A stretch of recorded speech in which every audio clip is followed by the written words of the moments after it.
जमा पूंजी में एक बार फिर आपका स्वागत है और आज मैं लेकर आया हूं एक बहुत ही इंपॉर्टेंट टॉपिक। क्या हमारे जीवन में फाइनेंशियल एडवाइजर जरूरी है? कल आप बात कर रहे थे फाइनेंशियल एडवाइजर होना चाहिए, फाइनेंशियल एडवाइजर होना चाहिए। क्या करना है फाइनेंशियल एडवाइजर लेके? अरे मेरे फोन में ऐप है, डायरेक्ट शेयर खरीद लूंगा। मेरे फोन में ऐप है, डायरेक्ट म्यूचुअल फंड खरीद लूंगा। मेरे में ये है, मैं इनको ब्रोकरेज वोकरेज क्यों दूं? एक काम करो, कल से डॉक्टर को फीस भी मत दो, सीधे मेडिकल की शॉप पे जाओ, गोली खरीदो और खा लो। अरे मरना है क्या? तो फिर बिना ज्ञान के गोली नहीं ले सकते, तो बिना ज्ञान के शेयर कैसे ले सकते हो? बिना ज्ञान के दवाई नहीं ले सकते, तो बिना ज्ञान के म्यूचुअल फंड कैसे ले सकते हो? बिना ज्ञान के इलाज नहीं कर सकते, तो बिना ज्ञान के निवेश कैसे कर सकते हो? क्या तुमको इक्विटी और डेट में अंतर मालूम है? क्या तुमको बॉन्ड में अंतर मालूम है? क्या तुम सिल्वर कब उठेगा और सोना कब गिरेगा व्हाट्सएप के अलावा कहीं और से जान सकते हो? क्या तुम्हें प्राइस अर्निंग रेशियो मालूम है? क्या तुम्हें इंडियन इकोनॉमी की समझ है? क्या तुम्हें रेपो रेट की समझ है? क्या तुम्हें इकोनॉमिक पॉलिसीज की समझ है? क्या तुम्हें एसईसी सिक्योरिटी एक्सचेंज कंट्रोल में आने वाले चेंजेस का भारत के शेयर बाजार पे क्या फर्क पड़ेगा, इसके बारे में कुछ मालूम है? क्या तुम्हें ट्रंप की नीतियों का और पुतिन की नीतियों का शेयर मार्केट पे क्या फर्क पड़ेगा, ये मालूम है? क्या तुम्हें इंश्योरेंस कंपनी किस तरीके से तुम्हें इंश्योरेंस दे रही है और क्या कवर दे रही है और कितने का रिटर्न दे रही है, ये तुम्हें मालूम है? नहीं। तो मेरे व्हाट्सएप यूनिवर्सिटी के महान विद्यार्थियों, जल्दी से अपने आसपास के अच्छे फाइनेंशियल एडवाइजर को अपने साथ जोड़ो। उसकी थोड़ी सी फीस आपकी जमा को पूंजी बनाएगी और आपकी 1.5 अकल बिना ज्ञान के निवेश, बिना ज्ञान के इंश्योरेंस, बिना ज्ञान के म्यूचुअल फंड आपकी जमा को गैर जिम्मेदाराना रूप से शून्य कर देंगे। इसलिए मेरा अनुरोध है, अच्छे फाइनेंशियल एडवाइजर को साथ में रखिए। अगर आपको ज्ञान नहीं है तो मैं तो चार्टर्ड अकाउंटेंट हूं, मैं तो कर लूंगा। प्रभु आप कर लीजिए, कोई दिक्कत नहीं। मैं तो शेयर ब्रोकर हूं, मैं, अरे सर आपको तो ज्ञान है ना। जिनको ज्ञान नहीं है मैं उनकी बात कर। तो आज का मेरा ये पर्टिकुलर एपिसोड मेरे उन फाइनेंशियल एडवाइजर भाइयों को समर्पित है जिन्होंने इस देश में लाखों करोड़ रुपए शेयर मार्केट में लोगों को लगवाए हैं और कमवाए भी हैं। आज का मेरा एपिसोड उन सारे फाइनेंशियल एडवाइजर भाइयों को समर्पित है जिन्होंने म्यूचुअल फंड्स अकाउंट में लोगों के पैसे लगवाकर उनकी जमा को पूंजी में कन्वर्ट किया है। आज का मेरा एपिसोड उन सारे फाइनेंशियल एडवाइजर्स को समर्पित है जिन्होंने सही हेल्थ इंश्योरेंस दिलवाकर अपने क्लाइंट्स की हेल्थ को मेंटेन करवाया, साथ में फाइनेंशियल हेल्थ को भी हार्म नहीं पहुंचने दिया। मेरा आज का ये पर्टिकुलर एपिसोड समर्पित है उन सारे फाइनेंशियल एडवाइजर्स को जिन्होंने अच्छे लाइफ इंश्योरेंस दिलवाकर मुसीबत में लोगों की मुसीबत के साथ कंधे से कंधा मिलाकर खड़े रहे और दुखी परिजनों के हाथ में चेक ला करके दिया इंश्योरेंस कंपनी के क्लेम का। मेरा ये पूरा एपिसोड उनको समर्पित है।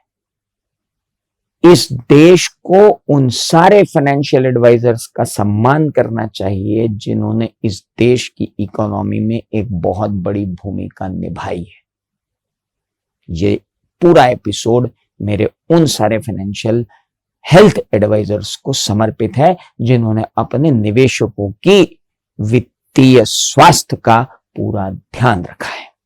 आइए, फाइनेंशियल एडवाइजर क्या करता है?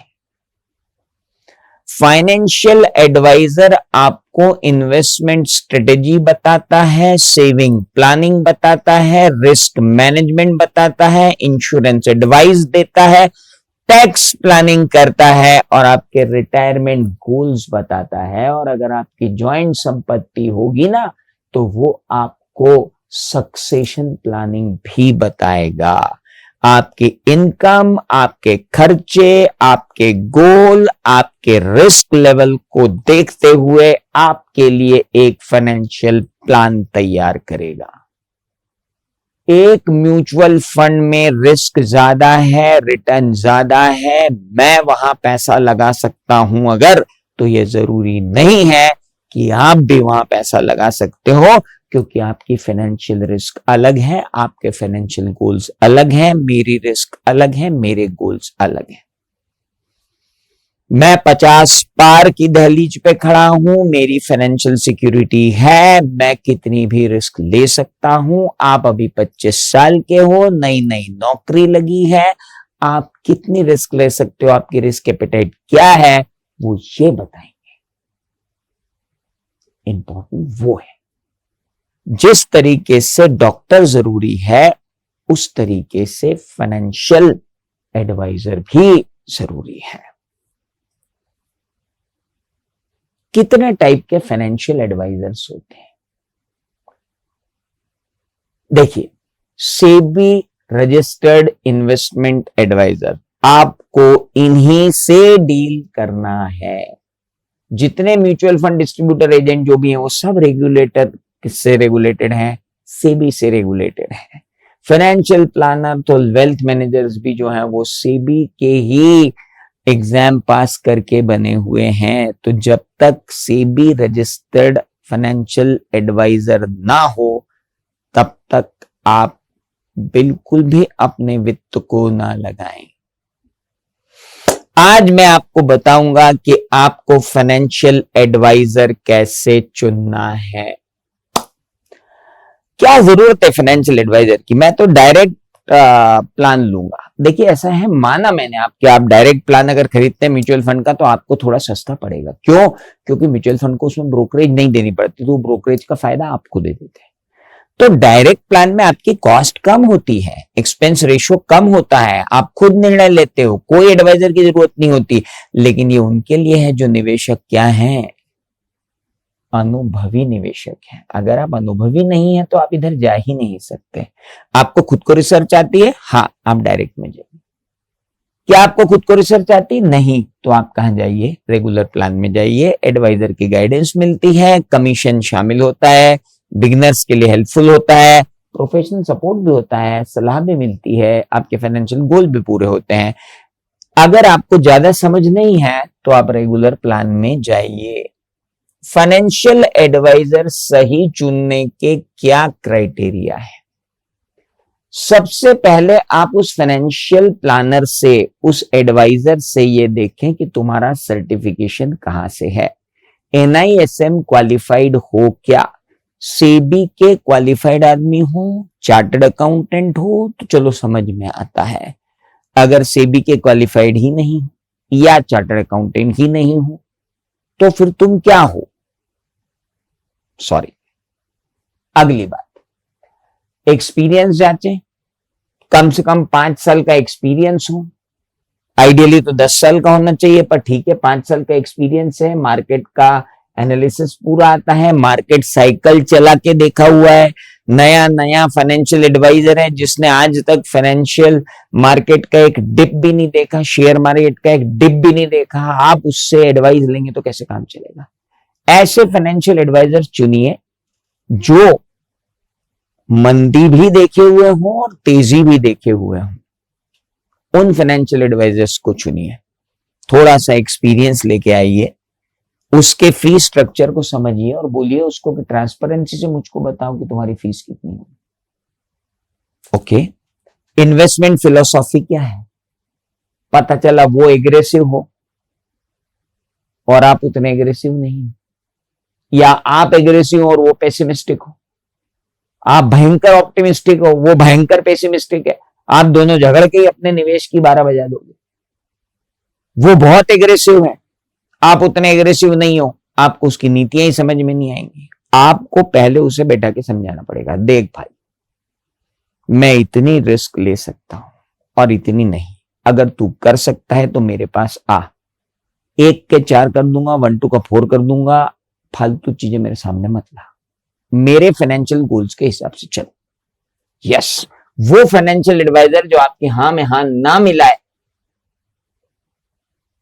वो ज्यादा बेटर है बजाय उसके जो आपके हाँ में हाँ मिलाए।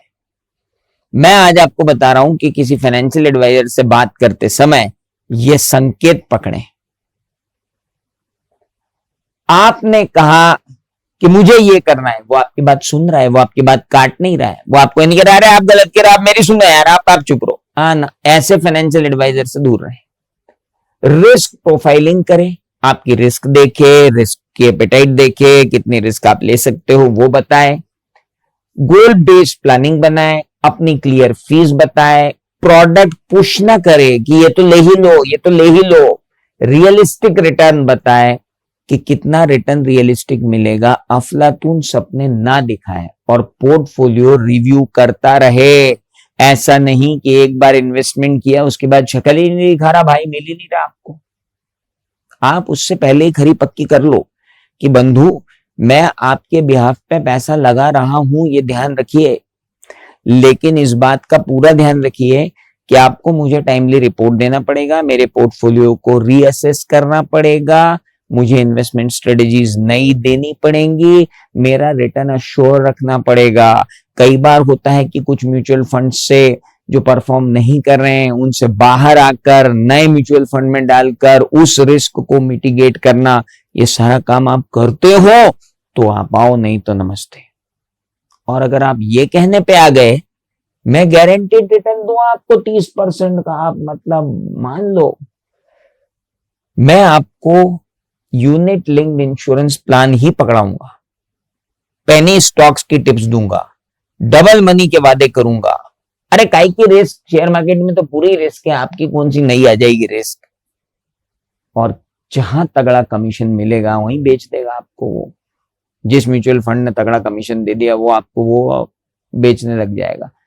ऐसे लोगों से बचिए, थोड़े मैच्योर्ड लोग लीजिए, थोड़ी मैच्योरिटी से बातें करने वाले लोग लीजिए, थोड़े रिस्पॉन्सिबल लोग लीजिए जो आपके फाइनेंशियल गोल की पूरी प्लानिंग करें, जो आपके फाइनेंशियल रिस्क को एनालाइज करें, जो आपकी रिस्क एपेटाइट को समझे। ऐसे फाइनेंशियल एडवाइजर्स के पास जाइए, और एक नहीं, देखिए हर प्रोफेशन में कुछ लोग बेकार होते हैं, लेकिन मैं अपने फाइनेंशियल एडवाइजर भाइयों की तरफ से बोलना चाहूंगा कि 10 में से कम 7 फाइनेंशियल एडवाइजर भाई आपको ऐसे मिलेंगे जो आपको सही सलाह देंगे। अब 3 तो हर प्रोफेशन में होते हैं, उटपटांग, अफलातूनी, आसमानी सुल्तानी बातें करने वाले, आप उनको छोड़ दीजिए ना। फी स्ट्रक्चर क्या होता है? देखिए कुछ लोग होते हैं जो बोलते हैं आप मेरे को 5,000 रुपए से 25,000 रुपए पर प्रति वर्ष दे दीजिए, मैं बहुत ही निष्पक्ष रूप से आपको एडवाइस दूंगा। बिगिनर्स के लिए सबसे अच्छी बात है, कारण इनके कोई हिडन चार्जेस नहीं रहेंगे, ये आपको कोई भी प्रोडक्ट चिपका के नहीं जाएंगे, क्योंकि उसमें इनको जो कमीशन मिलने वाला था वो तो इन्होंने आपसे ही ले लिया।